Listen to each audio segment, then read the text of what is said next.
We begin lecture 3 with a discussion of the most important electrons in an atom. And those are the valence electrons. Now, we've mentioned the term valence electrons a few times already, but let's again reiterate what they are and their significance. So valence electrons are those electrons that are in the highest energy level of an atom.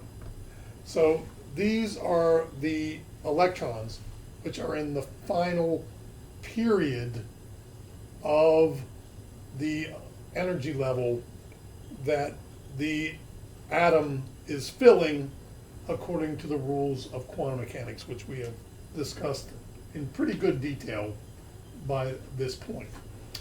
So what is happening then is that according to the rules we've learned about, the highest energy level of an atom is that which is furthest from the nucleus. Now remember, in terms of higher energy, we have to refer back to a concept we discussed previously, that when electrons are bound to a nucleus, the energy is negative or lower than when they are separated from infinity to the nucleus. An electron separated at infinity to infinity from the nucleus, we assume, has zero energy relative to attraction potential to the nucleus. As you bring it into proximity to the nucleus, there is an attractive force they experience upon one another due to their opposite charges, and this lowers the energy of the situation. So energies start at zero when the electron and nucleus are separated to infinity, and as you bring them closer together, it lowers the energy from zero, so naturally we have a negative energy the closer the electron gets to the nucleus. So when we are speaking in terms of being in higher energy levels, the further out you are from the nucleus, what we should think of that as meaning is we have less negative energy, being a higher energy, the further you are from the nucleus. So we're going to differentiate between valence electrons and what we call core electrons. Those are in any level below the highest energy level, which is being filled in the periodic table. So generally speaking, especially for the heavier atoms, they have way, way more core electrons than they have valence electrons, because typically as you get to the third or fourth row of the periodic table, you've completed 3 and 4 or 4 energy levels, so there are a whole abundance of core electrons completing those levels. We're focusing only on the valence electrons because they are the outermost electrons on the atom, and being the outermost electrons on the atom, as we say here, they're the highest energy on the atom, which means they have experienced the least amount of attraction to the nucleus. So what we're saying then is that these are the easiest energetically to deal with as atoms begin to now enter into deals to change their electronic structure. So when an atom goes to gain or lose electrons, which we will see the motivation for that on several upcoming slides here, as they go into these energetic processes of gaining and losing electrons, quite simply, it's easiest for the atom to gain or lose electrons at this outermost valence level. What analogy we could draw here is, suppose I'm going to go pick blueberries off of a blueberry bush. Well, there are blueberries right in front of my face on the outer edges of the bush. Energetically speaking, these are going to be the easiest for me to pluck from the bush. Not until I deal with the ones right in front of my face am I going to expend the energy necessary to reach into the bush and pull electrons away from it. It will take me more effort to remove those berries. So much the same here, the electrons right in the face of another atom are the energetically most accessible electrons, and those are these valence electrons. If a competing atom wants to pull an electron away from the core of another atom, it's going to have to do a lot more work to be able to remove those electrons. So consequently, we will think of the valence electrons as the outermost electrons on the bush, and if atoms want to pull electrons loose from another atom, this is where they're going to go to do so, or vice versa. If an atom wishes to deposit an electron onto an atom, it's not going to shove it way deep into the core of this atom because those are already completely filled energy levels. It's going to place any electron it adds to the atom onto the valence level.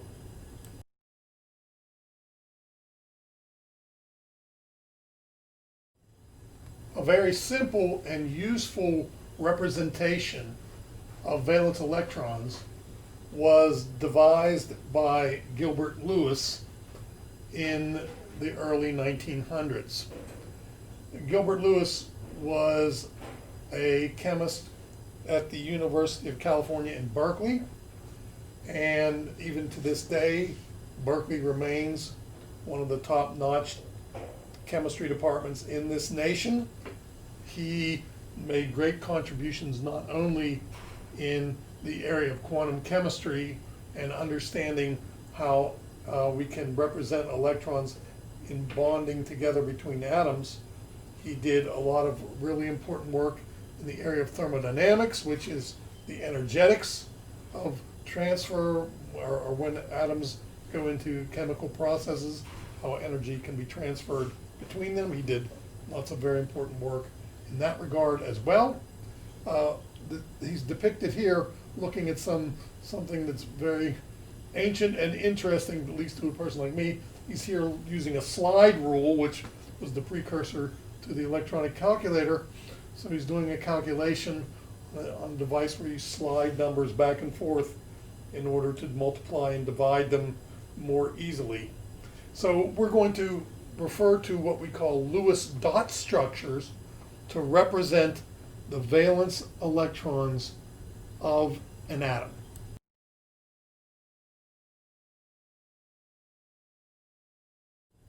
Let's look at how to represent the Lewis dot structure of the so-called main group elements. Now, the main group elements are the sp block elements. And you'll notice on this periodic table I have highlighted the 2 columns on the left-hand side of the periodic table and the 6 columns on the right-hand side of the periodic table. Of course, the 2 columns on the left-hand side are the s block, where the outermost or valence electron of that particular element is being placed in an s orbital. These 6 boxes on the right-hand side of the periodic table represent the p block, because of course, as we've discussed many times over, there are 6 p electrons, so you're placing them in using Hund's rule, electron 1 through 6, and the outermost valence electron going into a p orbital if you happen to be an element in one of those boxes. So you notice we're leaving off entirely the d block elements and f block elements, and in actuality we're not even going to, at later points, look at methods by which we can deal with the Lewis dot structure of these. We're only going to do Lewis dot structures of the so-called main group elements. The main group elements are columns 1 to 2, and then columns 13 through 18. Okay, now you will notice that I have then the symbolic representation of these Lewis dot structures written above each of these 8 columns that I'm representing. If we go to the far left, you'll see I have an X with a single dot, and what I'm representing there is the symbol X should be replaced by the chemical symbol.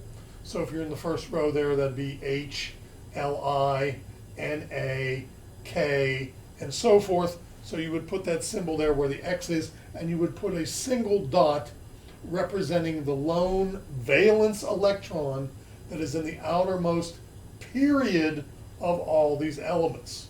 Now remember, it's simple for hydrogen because hydrogen only has a single electron, but underneath hydrogen, the element would be lithium, which is a 3-electron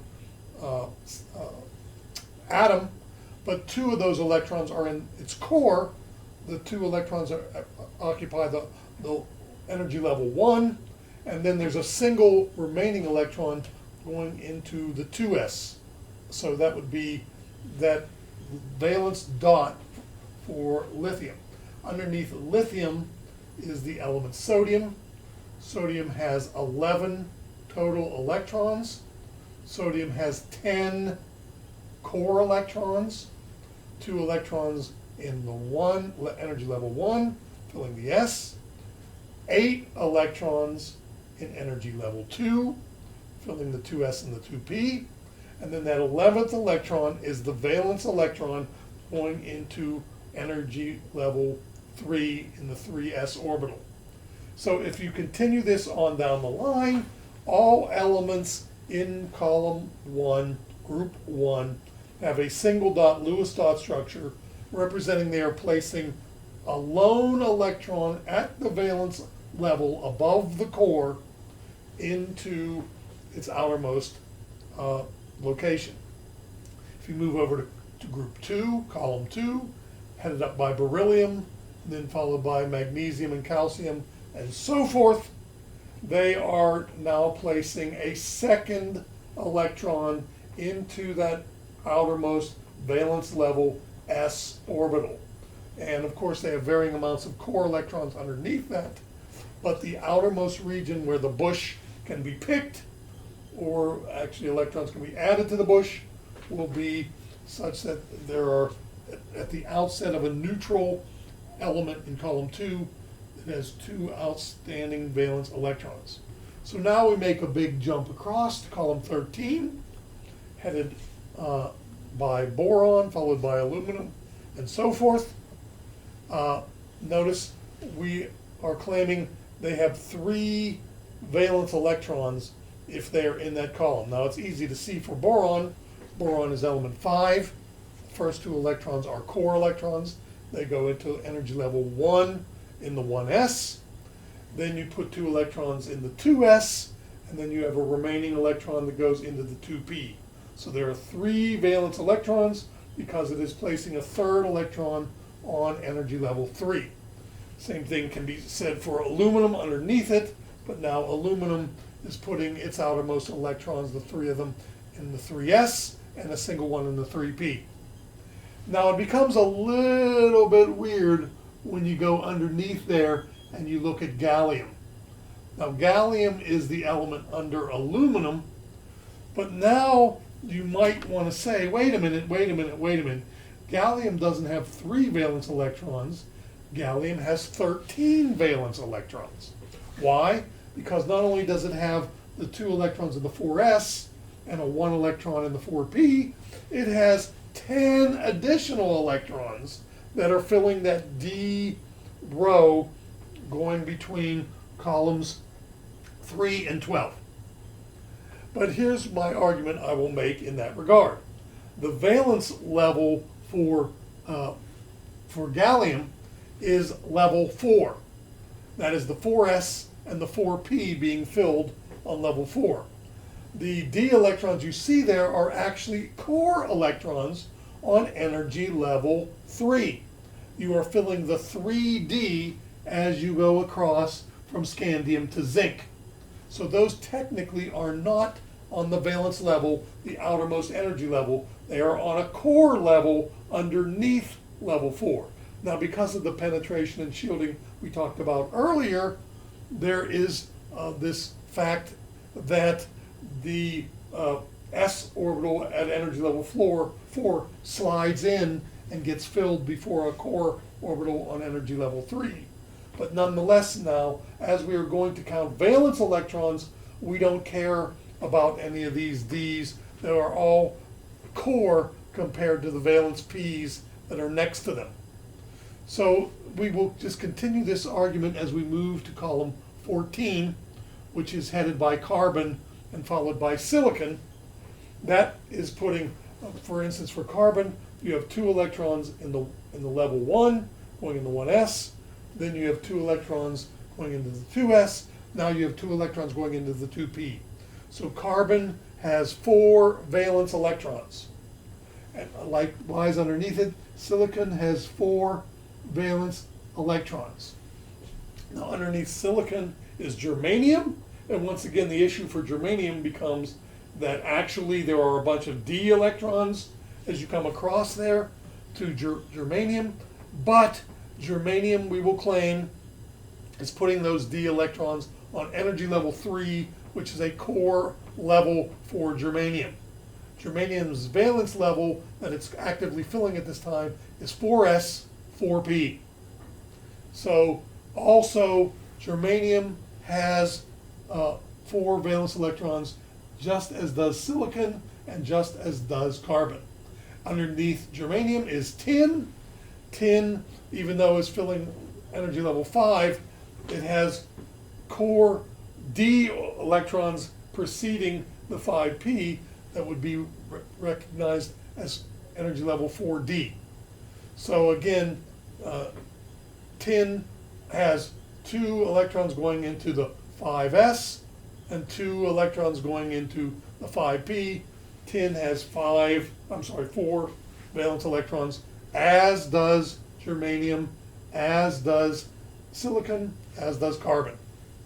So if you slide over to column 15, headed by nitrogen, there are 5 valence electrons going into nitrogen, counting the 2 and the 2s, the 3 and the 2p, that's 5 valence electrons, and we can say that all its cousin elements have the same behavior. Phosphorus underneath it, followed by arsenic underneath it, followed by antimony underneath it, and on down the column. Sliding over to the column headed by oxygen, column 16, there are 6 Lewis dot structures for that. Column 17, fluorine, chlorine, iodine, bromine, iodine, excuse me, more correctly in order. There are 7 dots representing the 7 valence electrons for those. And then if we move to column 18, we have to be a little bit careful. I'm showing on top of column 18 an 8 dot Lewis dot structure indicating the completion of the valence level S and P. Now you have to be a little careful. Why? Because helium does not fit this pattern. Helium is an outlier in column 18. Helium has a 2 dot Lewis dot structure. Helium has no p electrons. There is no 1p set of orbitals to complete. So this is very commonly done, and unfortunately it's a little bit something to keep in mind. Helium, even though it is in column 18, and because of its chemical similarity to the elements in column 18, we do not place it on top of beryllium in column 2. We place it on top of neon in column 18. So in actuality, again, helium has a 2 dot Lewis dot structure at the top, followed by 8 dot Lewis dot structures for neon through radon underneath it. And we just have to keep in mind that's how we're going to do this. Okay, now before we move on, I want to point out that notice the groups of electrons in these valence dot structures are paired, or 2 grouped together in common. Now, one thing I will mention, I don't care which side you put the dots on. Like in columns 1 and 2, I put the dots on the left. I really don't care if you want to put them on the top. I don't care if you want to put them on the right side. I don't care if you want to put them on the bottom. I just really care that you put the right number of them. I do prefer that they are paired. If they're odd numbers, of course, they can't all be paired, but pair them as best as possible. For the even numbered Lewis dot structures, you should pair all electrons. What does it mean to say we're putting them in sets of 2 as we see them represented here? It has to do with the fact that in order for them to get in proximity to one another like that, they must be spin up and spin down. So remember, our spins of electrons helps them quantum mechanically get near each other without repelling one another. These opposite spins enable them to to get in literally into the same spatial locations relative to one another. So please make sure that you put a pair of electrons connected together so that the Lewis dot numbers run from 1 Lewis dot for column 1 up to 8 Lewis dot electrons for the column 18 elements other than helium.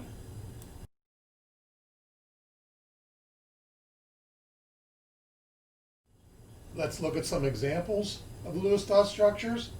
I show the Lewis dot structures for the group 1 elements, not all of them by the way, but the first 5 of them going down the column. Notice hydrogen column is in row 1, lithium's the row 2 group 1 element, sodium's the row 3 group 1 element, potassium is the row 4 group 1 element, and rubidium is the row 5 group 1 element. Each of these has a single dot Lewis dot structure. Likewise, if I move over to group 2, beryllium, magnesium, calcium, strontium, barium, 2 dot Lewis dot structures. Now again, for these first, I showed them on the right. I don't care if they're on the right, the left, the top, the bottom. I do care, particularly for the group 2 elements, that you pair the 2 electrons. Again, paying homage to the opposite spin pairing that electrons prefer to pull off so that they can both doubly occupy the s orbital simultaneously without interfering with each other. They must be of opposite spin to do so. Now then we go over to the group 14 elements. These are an sp block. This is over to the p block elements that we see. Notice I'm going down carbon, silicon, germanium, tin, lead. All elements in column 14 have a 4 dot Lewis dot structure. This is, though, in spite of the fact that if you look at the periodic table, although carbon is the 4th element across that period, silicon is the 4th element across that period. If you would look closely at germanium, refer to a periodic table, you would see it's the 14th element in that particular period, the 3rd period of the periodic table. Actually, it's the 4th period of the periodic table. The reason, though, that we only ascribe 4 dots to the Lewis dot structure is that 10 of those electrons are 3D electrons. Level 3 for germanium is a core level. The 4 valence electrons we see there represent the 4s and 4p electrons, so we're only showing valence level electrons, and this same idea is true for tin, which has level 5s and 5p, 4 Lewis dots. The 4d electrons we're ignoring. Same thing going down to lead. Now, okay, lastly, let's look at the column 18 elements. Notice helium is in period 1. Period 1 only has an s orbital available. To complete its energy level is to complete 2 electrons only. But if you go underneath helium, now, again, helium is grouped with neon, argon, krypton, and xenon. Not really so much for its electronic properties as its chemical properties. It has essentially no chemical properties, just like neon, argon, krypton, and xenon do.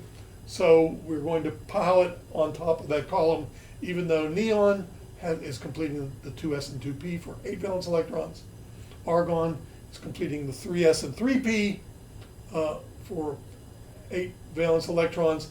Krypton, the 4s and 4p, even though it has some 3ds in that particular row. Let's keep that in mind as we go down there, that we have this complication, but we're only looking at the sp electrons, if you like. So by the time we get to column 18, there will be 8 total electrons.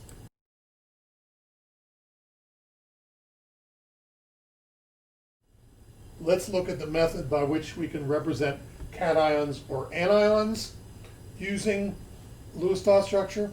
At the very top of the slide, I show the Lewis dot structure or valence electron representations for neutral aluminum, neutral magnesium, neutral sulfur, neutral arsenic, and neutral silicon.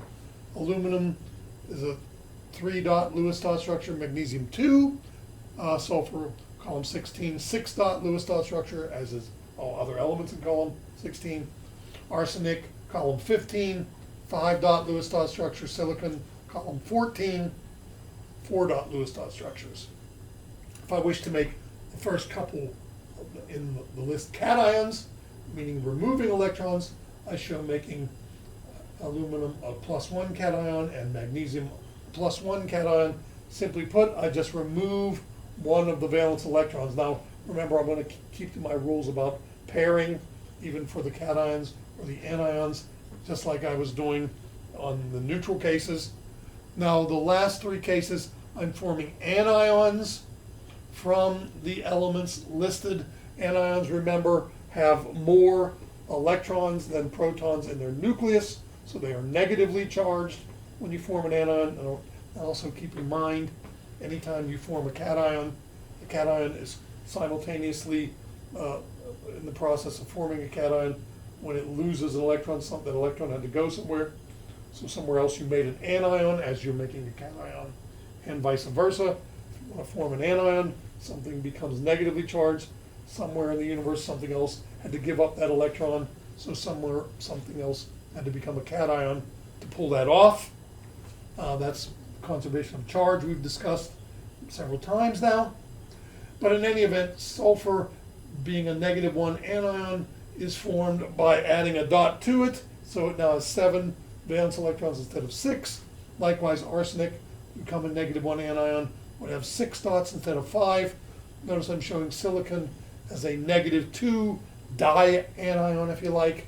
So in order to become a -2 dianion, I would have to add 2 electrons from the neutral state above what we see, the 4-dot neutral state in the picture above the 6-dot dianion. Now, what we will soon encounter is something we will call the octet rule. This is the desired amount of electrons lost or gained in chemical processes. What it says is that the main group elements, now remember the main group elements are these sp block elements, they strive to achieve 8 valence electrons or complete the sp level for that particular period that they happen to be on their valence level. Now, one thing we have to be a little bit careful with is that some elements don't actually go with an octet rule. They go with more of what I would call a duet rule, because they're trying to complete 2 electrons to match what helium is doing. For instance, hydrogen does not complete an octet. That would require it to be filling a p level of electrons. It won't do that. Hydrogen will only gain a single electron to have the same electronic structure as helium, so it's really not doing an octet. Likewise, lithium. Lithium, when it's completing its octet, is not really completing an octet. It actually could if it wanted to, but it would have to gain 7 electrons to do so.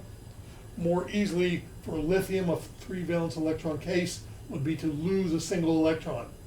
And when it does so, it has 2 electrons remaining, and it is now isovalent to helium. Same thing is true with beryllium very often. Beryllium has 2 valence electrons. Beryllium could gain 6 electrons to complete its level 2p electrons. Energetically speaking, it's easier for berylliums to shed the 2 valence electrons and be isovalent to helium and have 2 outermost electrons. But in general, the vast majority of elements will follow this idea of what we will call the octet rule. The octet rule is where you not only are completing your S, you're also completing on that same valence level a P. So you will notice that this can be done in the form of a cation or in the form of an anion. You see, for instance, aluminum. Aluminum +3, even though it looks like it doesn't have a complete octet, it looks like it has no electrons at all. Well, keep in mind, it does have a complete octet, but now on its core level. Remember, the dots are only representing valence electrons. A neutral aluminum has 3 valence electrons. Those are the 2 electrons that are in the 2s and the 1 electron in the 2p. If it sheds all 3 of those valence electrons, it becomes Al plus 3, but it still has electrons on its core level. Likewise for magnesium. Magnesium is putting its outermost electrons in the 2s orbital. If it sheds those outermost 2s electrons, it still is complete on the core level. So no remaining electrons showing is still notwithstanding completing octets on the level below that valence. Now for the anions, which are gaining electrons, you'll notice all of those more familiarly do complete octets. For a sulfur to complete its octet, it needs to not gain 1 electron, it needs to gain 2. So sulfurs prefer to become dianions in order to complete the 2s and 2p electrons. Same thing with arsenic. Arsenic wants to complete its level 3. I'm sorry, let me back that up. Sulfur actually is not completing 2s, 2p. Sulfur is completing 3s and 3p to get to its 8 valence electrons. Arsenic is likewise, starts out with 5 electrons, 2 in the 3s, 3 in the 3p, and then to complete its octet, it would finish off placing electrons in that level p, as we would say. So it has a 3s, 3p complete set of 8 electrons as it completes its octet. Now silicon, on the other hand, starts out with electrons in the 3s and 3p as well. It has 2 electrons in the 3s, 2 electrons in the 3p for a neutral silicon. One way it can complete its octet would be to gain 4 electrons, as we're showing here in this depiction. And when it does so, it will have a complete octet on that energy level. Now, the idea then is that in order to satisfy this idea of loss and gain, elements are going to be either gaining or losing electrons of the amount that will get them to the complete octet in order to satisfy the distribution of electrons around that particular atom. Now, we'll have more to say about that going forward on the next couple of slides, and try to give you the motivation as to why this ultimately occurs.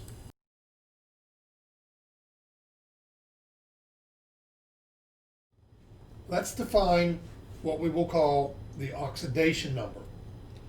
The oxidation number is, as it says here, the charge an element acquires when it completes its octet of valence electrons. So, for instance, I show the column, sum of the column 16 of valence Lewis dot structures. Those for oxygen, sulfur, and selenium. They each have, begin with, for the neutral atom, 2 electrons in the s and 4 electrons in the p, for a total of 6 valence electrons. Now, energetically speaking, these are not happy with this number of valence electrons buzzing around their nucleus. Now, what it has to do with and why these elements are not happy goes back to my argument of angular momentum. You will remember that these quantum numbers that describe the placement of electrons around the nucleus of an atom has something to do with how angular momentum is being distributed for these electrons around in spinning motion around the nucleus. So first of all, let's maybe spend a moment mentioning again what angular momentum is. Momentum is how masses move with velocity. So in the linear world, like for you or I, when I run along on a football field, I have a certain amount of momentum that I carry depending on how fast I'm moving and what mass I have moving at that speed. Same thing is true in a car. When I'm driving along in a car, the car has a momentum. Momentum being a function of how much the car weighs and how fast the car is going. Now, of course, as you can imagine, very light objects moving even relatively quickly don't carry a lot of momentum. Kind of like when a fly rams into you, you don't feel the effect of that fly ramming into you because it doesn't carry much momentum. But for massive objects moving at relatively high velocity, they carry a large degree of momentum. So, for instance, a truck running into that fly will impart a huge amount of momentum into the fly and have devastating consequences on the way the fly exists. Well, the same thing is true now not only in this linear world of motion, but it's true in the so-called rotational or angular world of motion. Now there's a third additional factor that comes involved in angular momentum. Not only does the mass of an object play a role, not only does the speed the object is moving play a role, but also the distance from the center of curvature plays a role. So there are three factors which go into angular momentum, those being mass, speed, and rotation distance. Okay, now having said all that then, these quantum numbers describe how atoms distribute angular momentum between each other. And only when all the spins are paired and the orbital is full do you get a balance of angular momentum. Now what I mean by that is an analogy we can think of as a washing machine spin cycle. If you're familiar with what goes on in the spin cycle of a washing machine, if you have wet towels piled up on one side of the washing machine and it goes into the spin cycle, the washing machine goes haywire, starts dancing around the laundry room because of the imbalance of angular momentum that is displayed by the towels all piled up on one side while the object or the tub is trying to spin around. So unless there's a balance of angular momentum, there's this wobble associated with the motion of these things circularly. Now, if I open the washing machine up and spread the towels out inside the spin cycle, turn it back on, now it spins more evenly. So there's a balance of angular momentum if I spread the towels evenly through the tub during the spin cycle. Now the same thing can be thought of for electrons. Let's think of electrons as carrying angular momentum as they move around the nucleus. If all the electrons are balanced, meaning all the electrons are paired and the orbital is completely full, then the washing machine spin cycle is balanced. When you have an imbalance of angular momentum around the nucleus, there's, if you like to think of it this way, a wobble to the motion of the nucleus. And if there's a wobble to the motion of the nucleus, it's not comfortable, if you like, giving some analogy, for the motion of this nucleus. The nuclei prefer to have all their angular momentum of the motion of charges around them in balance. The only way this can be accomplished is to completely pair and fill all levels of the electrons in motion around that nucleus. So otherwise, if you have imbalance of the number of electrons in an energy level, you have an imbalance of angular momentum, and it's bothersome to that nucleus. So all nuclei seek to balance their angular momentum, even if in the neutral case, there's not enough electrons around to do that. So neutral oxygen, neutral sulfur, and neutral selenium all have 6 electrons occupying these s and p orbitals. That's an imbalance of their angular momentum. They need to either do one of two things: shed all 6 of those, or gain 2 more. Energetically speaking, it's easier to gain the 2 more than it is to shed the 6. So the group 16 elements prefer to have an oxidation number of gaining 2 electrons in order to balance the angular momentum of the nucleus that has 6 valence electrons. Let's move to column 15 elements. Nitrogen, phosphorus, antimony, and of course arsenic and lead would be other ones. These have 5 Lewis dot structures. They have a choice of either gaining 3 more electrons or losing 5 electrons. Now, another thing to keep in mind here is the size of these atoms as well. Remember, these atoms are in the upper right-hand corner of the periodic table. They are relatively small in size because of their location in the periodic table. So it's easier for electrons to be gained by the smaller elements than it is for them to shed the electrons because of their small size. Getting rid of those electrons, they have a great degree of attraction to the nucleus. So the so-called non-metals, the upper right-hand side of the periodic table, are more adept at losing electrons than they are, I'm sorry, scratch that, reverse it.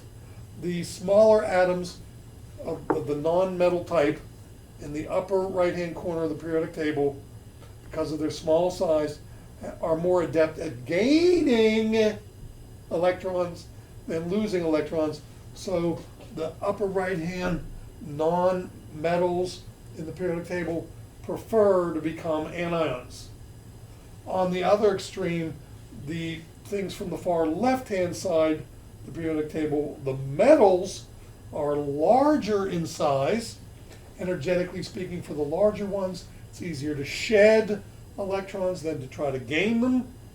So energetically speaking, it's easier to get rid of. So you'll see for like the column group 1 element, lithium, potassium, hydrogen, they have an oxidation number of +1 rather than to gain a whole bunch of electrons to complete their octets. Energetically much easier to lose that single electron for 2 reasons. One, there's a lot to gain in order to complete an octet if they wanted to be an anion, and also the fact that they're already large due to their placement on the left-hand side of the periodic table. Now if we go to beryllium, magnesium, calcium, the group 2 elements, same argument can be made. These are metals by classification in chemistry. Metals prefer to become cations. Metals prefer to become electron losers. So rather than gain a whole bunch of electrons to make their way to the end of their particular period, they would rather shed electrons, and so they have oxidation number +2. Now then, as a final example here, we could go through many of the others, like the column 13 elements prefer to be +3. The column 17 elements prefer to become -1 based on their locations in the periodic table. But let's refer directly to the column 18 elements. Remember, helium has 2 Lewis dots, as to be compared to the neon, argon, krypton, xenon, radon, 8 Lewis dot structures for those particular elements. Now, what we will claim is that the group 18 elements, whether they are 2 Lewis dot structures or 8 Lewis dot structures, have no oxidation number. Why do we claim they have no oxidation number? They have no desire to gain or lose electrons because their washing machines are already in balance. They don't wish to change the way their electrons are distributed around their nuclei. They already have a balance of angular momentum around their nucleus, so they do not enter into deals to lose or gain electrons. This is why the column 18 elements are known as the noble gases or known as the inert gases. They don't react because they don't prefer to change their electronic structure. Every other element in the periodic table has an imbalance of angular momentum due to the non-complete pairing of electrons in its energy levels, and so all the other elements enter into deals to complete their octets in order to balance the angular momenta of their washing machines of charge moving in motion circularly around their nuclei.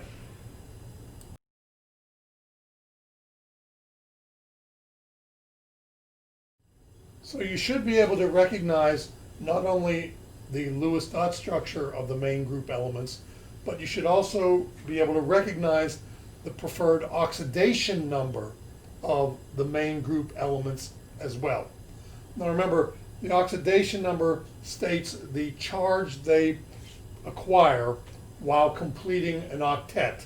And I use the term, again, octet a little loosely because a few of them here are not actually completing octets, depending if they're trying to become isovalent with helium or not. But in any event, we're just going to refer to this as the charge you prefer when you are becoming such that you're completing an octet of electrons, balancing the orbital angular momentum around the nucleus so that the electrons around it are positioned so that there's no wobble to the nucleus, and the nucleus is much more satisfied in that regard. Now, again, whether or not you're going to gain or lose is a matter of the size of the nucleus, and actually goes along hand in hand with whether you're classified as a metal or a non-metal.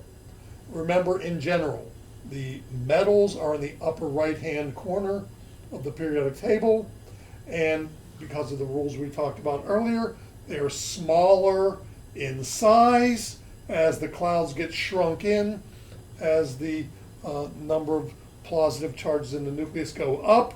So the clouds of the nonmetals are smaller, tighter around the nucleus. This allows them to become anions easier because electrons can be gained by them easier because of their small size. In contrast, the metals on the right-hand side of the periodic table have larger atomic radii. Larger atomic radii mean their valence electrons further from the nucleus. Further from the nucleus means, energetically speaking, it's easiest to pluck those electrons loose rather than add electrons in. So the oxidation numbers, as a consequence, for the elements on the left are generally positive, or meaning they prefer to shed electrons when they're entering into electronic deals. The oxidation numbers to the right on the periodic table tend to be negative, where these elements prefer to be gaining electrons due to their small size. Now, one more thing before we review these values is to keep in mind, even though column 18 elements are in the main group, column 18 elements have no oxidation number. Why? Column 18 electrons have already balanced in their angular momentum of electrons. Column 18 elements do not have any tendency to gain or lose electrons. This is why they are the inert or noble gas elements due to their lack of reactivity. Reactivity is a consequence of changing your electronic structure. Your electronic structure changing is a consequence of the imbalance of angular momentum around the nucleus, and it can be accomplished by either gaining or losing. So whether you gain or lose is a result of your size. Now remember, anytime something is going to be a gainer, something else somewhere has to be a loser, and vice versa. So there is a need for both losers and gainers when we're talking in this context. So with this in mind, what I'm showing in the picture on this slide is a schematic representation of the oxidation number of the various columns of main group elements. Now remember, 18, no oxidation number. But column 1, I'm representing as X plus 1. That's because all elements in column 1, hydrogen, lithium, sodium, potassium, and so forth, all will prefer to lose a single electron to complete their octet at the lower core level. They're shedding all their valence electrons to become +1. Elements in column 2 likewise are shedding all their valence electrons, but all elements in column 2 have 2 valence electrons, so the preferred oxidation number of beryllium, magnesium, calcium, strontium, so forth is +2. All right, now we can hop across the main group to column 13, boron, aluminum, and gallium, and so forth. These have 3 valence electrons. It's easiest energetically for them to shed these 3 valence electrons. Their size goes along with them doing this as well. So the preferred oxidation number of them is +3. Now, when you get to column 14, the carbon, silicon, and so forth, germanium and on down, tin, lead, these are really right at the straddling the fence. They have 4 valence electrons naturally, so depending on who they are going to combine with, they can either be a shedder of 4 or a gainer of 4. So we will list the column 14 elements as having oxidation numbers of either +4 or -4. Again, which it will choose is depending on whether it's interacting with a metal. In that case, it will be the gainer, because the metal will be the shedder, or if it's interacting with a non-metal. If it's interacting with a non-metal, the non-metal will be the gainer, so it will be the shedder. So it will be +4 when it interacts with an electron taker. It'll be -4 when it interacts with an electron donor. Okay, now after we've gotten over this hump and we move to column 15, headed by nitrogen, followed by phosphorus, arsenic, antimony, and lead, what we will have in that column, 5 valence electrons. Now it could either do one of 2 things, either lose 5 or gain 3. Because of the small size of these nonmetals, it's easiest for electrons to be gained by them. So these will become electrons gainers with oxidation numbers of -3.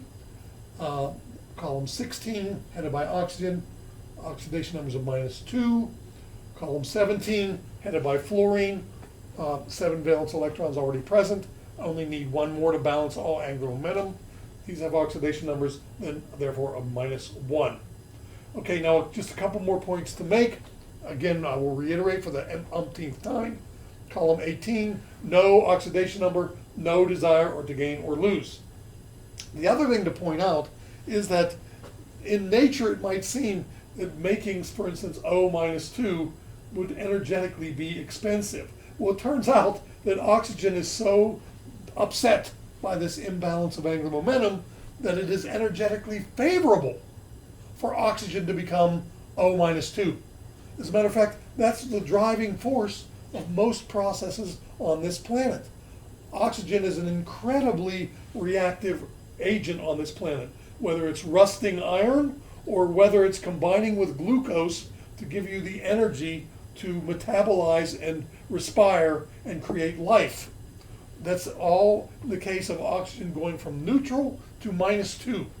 And as it's doing such things, it's as it might again seem to be some energetically costly process, it turns out to be an energetically favorable process for the gain in stability of the balance of angular momentum from the oxygen going from neutral to -2. So these changes of electron arrangement from the neutral to these charged states is not as uncommon of a process as you might think. As a matter of fact, it's a driving process of all chemistry. So please be aware that you should recognize for the main group elements not only the Lewis-Dot valence structure that they prefer in their neutral case, you should also immediately be able to recognize the oxidation number, whether it be positive or negative, that they prefer to gain as well.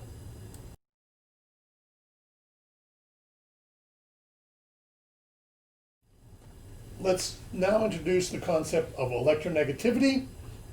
Electronegativity, we will see plays an important role in deciding a lot of properties of how atoms will decide to combine with other atoms when forming compounds and molecules. Okay, so electronegativity, as we state here, is very similar to what we earlier called the electron affinity.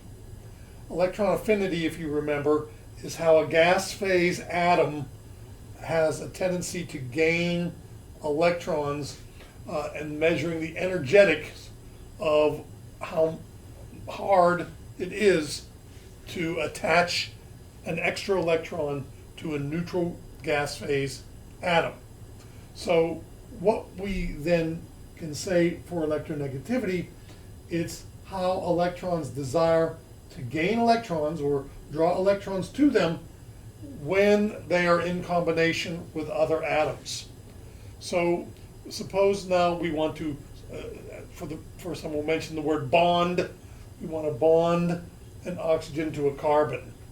Well, to bond the oxygen to the carbon somehow involves electrons and the dealings between carbon and oxygen with their electrons relative to one another. Well, what we are going to learn here is that there is a difference in electronegativity or desire of either of these to gain their electrons based on their size. As a matter of fact, what we can conclude is, we can conclude this in one of two ways. What we state here on the slide is that the larger you are, then the harder it is for you to gain an electron. That should make sense. Your valence level is furthest out from the nucleus as you increase your atomic radius. So the outermost electrons are furthest from the positive charge center of the atom. And so it would naturally follow that it is difficult for the larger atomic radius elements to gain electrons. So consequently, larger atomic radius elements have low relative electronegativity. Smaller atomic radius elements have their valence levels closer to the positivity of the nucleus. Therefore, incoming electrons see more positivity. So therefore, incoming electrons can be attached at the valence level easier. So smaller elements, the so-called nonmetals, have a larger tendency to gain and draw electrons. So smaller elements, the nonmetals, have a higher or greater, if you like, electronegativity as a result.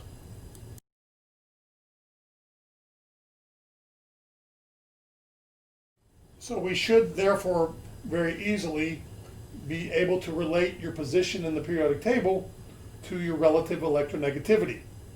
Now, what I'm going to expect that you can do is do so first relative to the period or group that you happen to be in. Remember, a group is a column of the periodic table, period is a row of the periodic table.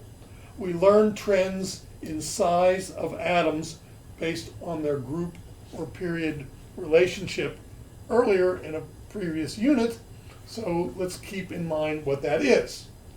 As you go down a group, or from the top to the bottom of a column of the periodic table, you increase the size of the atoms, or you increase the atomic radius. This is, of course, because you're adding another onion layer of electronic energy level further and further out from the nucleus. So, as you go down the column, the atomic radius increases. As the atomic radius increases, it will be harder and harder for that element to draw electrons to it because of the distance away from the nucleus. So the electronegativity will decrease as you go down a group of the periodic table. Now, if you go from left to right across a period of the periodic table, go across a row, the atomic radius decreases as you go from left to right across the row. This is again because, yes, you're adding more electrons as you go from left to right, but more importantly, you're adding more protons into the nucleus. more protons in the nucleus, shrinks the energy level smaller and smaller as you go from left to right. So the elements actually get smaller as you go from left to right across the table. Seemingly weird, the element cesium, which has way less electrons than the element radon. Radon is a much smaller element because of the much greater number of protons in the nucleus of radon compared to the number of protons in the nucleus of cesium. So in any event, because the atomic radius is decreasing from left to right, the valence level is shrunk to closer to the nucleus as you go from left to right. So these elements have a better ability to draw electrons to them when they're further on the right of the period row of the periodic table. So again, you should be able to recognize this trend going across a group, or I'm sorry, going down a group or across a period. The electronegativity increases as you go from left to right across a period. The electronegativity decreases as you go from top to bottom down a group.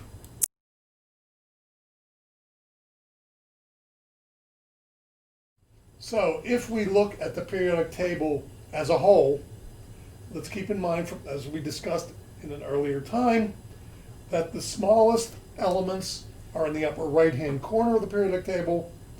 The largest elements are in the lower left-hand corner of the periodic table. Nonmetals in general are way smaller elements than are metals due to the shrinking of the electronic cloud as you go to the right side of each period of the periodic table. Now, even though the elements in column 18 are the smallest elements of their particular period, because they have no tendency to gain or lose electrons, or in other words, because they have no oxidation number, then they do not get involved in this electronegativity business.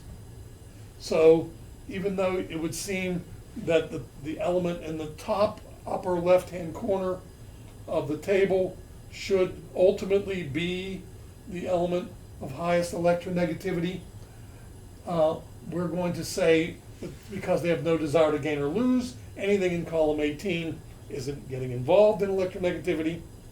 So therefore, it turns to fluorine. Fluorine is the most electronegative element in the periodic table. It has the strongest desire to draw electrons to it, stronger than any other element in the table, due to the exclusion of group 18 from discussions of this type. So then relative to from fluorine, we can go further to the left and note these would be elements of lower electronegativity. Oxygen is lower than fluorine, nitrogen is lower than oxygen, carbon is lower than nitrogen, and so forth. We could also go down the group of fluorine and find elements of lower electronegativity, for instance, because they're becoming bigger atomic radii as well. So for instance, chlorine has a lower electronegativity than fluorine, bromine has a lower electronegativity than chlorine, iodine has a lower electronegativity than bromine, and so forth. Now, again, just like we did in our discussion of periodic trends, it gets a little dicey when you go diagonal in the periodic table. Like for instance, if you compare fluorine to, let's say we compare chlorine to oxygen. Chlorine should be smaller than oxygen because it's further to the right, but chlorine should be bigger than oxygen because it's further down the group. So which of the competing entities actually works? Well, it actually turns out that oxygen is more electronegative than chlorine. So being further to the left of the same period of fluorine has less to do with the largeness of the oxygen than being in one period below it in terms of energy levels. But again, what I would say, just like we said with the periodic trends, I don't expect you to be able to analyze and rationalize the diagonal trends. If you are in the same period as another element, we will simply say you should know that the one furthest to the right has the highest electronegativity, excluding group 18. If you are in the same group as another element, then the further to the top of that group you happen to be, the more electronegative of an element you happen to be.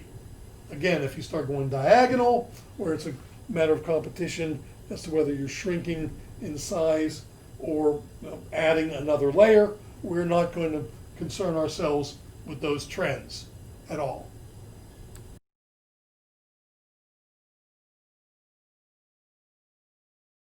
All right, so now let's use these concepts of the Lewis dot structures, of oxidation numbers, and electronegativity. Let's start combining atoms.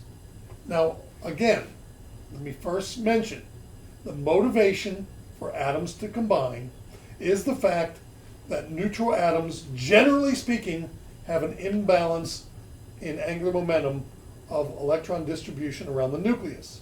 In order to alleviate that electron imbalance, they either gain or shed electrons. In the process of gaining or shedding electrons, these occur with other elements. And when the elements begin to interact in transfer of electrons between one another, you begin to have this phenomenon of the combination of atoms, which we will first investigate in the form of what we will call ionic compounds. Now, so atoms that can combine to form ionic compounds involve a transfer of electrons from one to the other. Okay, so we have an element which has an imbalance of angular momentum that wants to shed electrons to alleviate that imbalance. To do so, it doesn't find another element that wishes to shed electrons. It finds one which desires to gain electrons to alleviate its imbalance in angular momentum. So you have to have one of each type when you're forming these compounds. You have to have a giver and a taker. You have to have an element which wants to get rid of an electron, and when it gets rid of it, it goes to an element which has a desire to gain an electron. So this occurs when the elements have large difference in electronegativity. An element of low electronegativity tends to be an electron shedder. An element of high electronegativity tends to be an electron gainer. So ionic compounds are formed when the combining elements are separated by large distance in the periodic table. This is because the elements on the left of the periodic table are the larger electron shedding elements. The elements to the upper right-hand corner of the periodic table are the smaller electron gaining elements of the periodic table. So elements from the left lose electrons, become cations, while the elements on the right gain electrons or become anions. Now, once they do this process and you have something that became a cation, it is positively charged. Simultaneously, if something that becomes an anion, it is negatively charged. Now, electrostatically speaking, they can't escape each other. Whereas when they were neutral, they could go by each other without any electrostatic attraction. Now that they are charged species, and in fact they are oppositely charged species, they are compelled to attract one another. And it is this attraction between them which forms them into an ionic bond, a charge difference bond attracting plus to minus, puts these in combination with one another. Now finally, our last statement there refers to the fact that ionic compounds in general are formed between a combination of a metal to a non-metal. And what we will explore pictorially via periodic table is the relative location of metals to non-metals in the periodic table.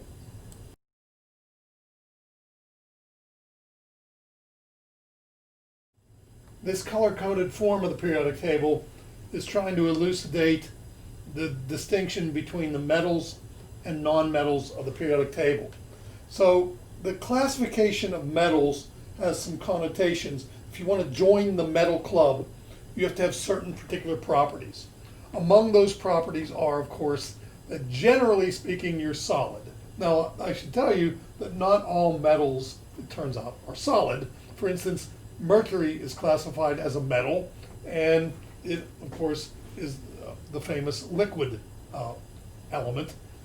So not all metals have to be solid, but generally speaking, metals are typically solid materials.